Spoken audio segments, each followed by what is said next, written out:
भगवान शंकर ने नरसिंह जी के क्रोध को शांत करा तो शिव जी का नाम श्रंभेश्वर महादेव पड़ गया। ये श्रंभेश्वर महादेव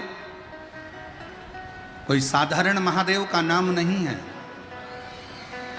जब घर में चारों तरफ क्लेश ही क्लेश रहता हो, अशांति ही अशांति रहती है, चारों तरफ क्लेश ही क्लेश रहता है, तब एक लोटा जल पूरे घर में घुमाकर तब महादेव के ऊपर चढ़ाया जाता है और शिव कृपा करते हैं तो घर के अंदर अपने आप शांति होना प्रारंभ हो जाती है। श्रंभेश्वर महादेव। कभी कभी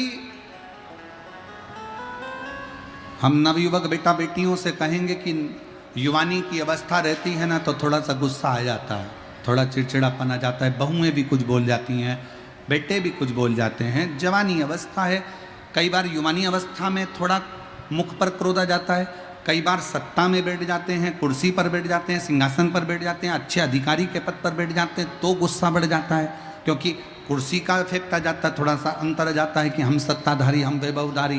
तो उस समय पर कभी कभी नवयुवक बच्चे हों, कभी नवयुवक बेटियां हों, कभी कोई आधिकारिक पद पर बैठ गए तो अंदर से थोड़ा थोड़ा चिड़चिड़ापन क्रोध आ जाता है।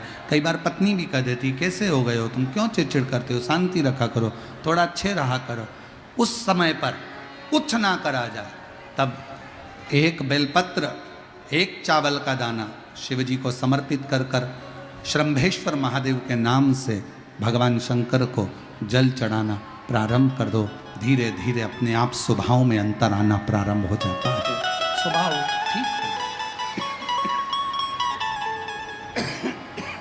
स्वभाव में अंतर आ जाए।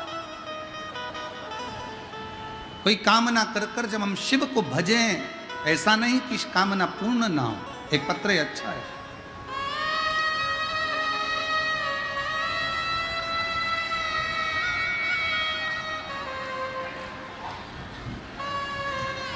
मेरा नाम पल्लवी कुमारी है, घर दरियापुर, विक्रमपुर, जिला मुंगेर, बिहार से हूँ। एक लोटे जल का मैं क्या वर्णन करूँ गुरुदेव। मेरे पति की 11 साल से नौकरी नहीं थी। हम लोग इतने दुखी हो गए थे कि कुछ खाने के लिए भी नहीं था। आप कहते हो ना कि पुरुष की जेब और स्त्री की गोद खाली होती है तो कोई नहीं पूछता, कोई नहीं ध्यान देता। समाज के लोग, परिवार के लोग कोई सम्मान नहीं देते थे गुरुदेव। पैसा था नहीं, 2 रुपए के लिए भी हम मोहताज हो गए थे। मेरी मम्मी के कहने पर 2020 में कथा सुनना प्रारंभ किया। दोनों पति पत्नी मंदिर जाते, झाड़ू पोछा करते और दोनों मिलके पशुपति व्रत भी करते। जब पशुपति व्रत कर रहा 2022 में एग्ज़ाम निकला और बाबा से प्रार्थना करी, बाबा अब नौकरी की तनख्वाह तुझे देना है, हम तो तेरे नौकर हैं, केवल तेरे दरवाजे की झाड़ू पोछा करते हैं, जल चढ़ाते हैं।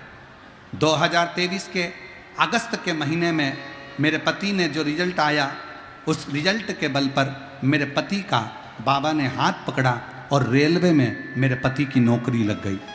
रेलवे में मेरे पति की नौकरी लग गई। हम बाबा को प्रणाम करने के लिए। शिव कैसी कृपा करता है, कैसी करुणा करता, कैसी दया करता है, ये शिव पर ही आधारित।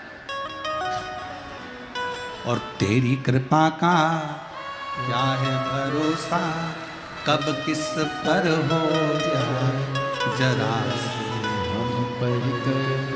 आज कथा का विराम दिवस है। आप दिल से एक बार पुनः उसको बार बार विनय करिए, बार बार निवेदन करो, प्रार्थना करो।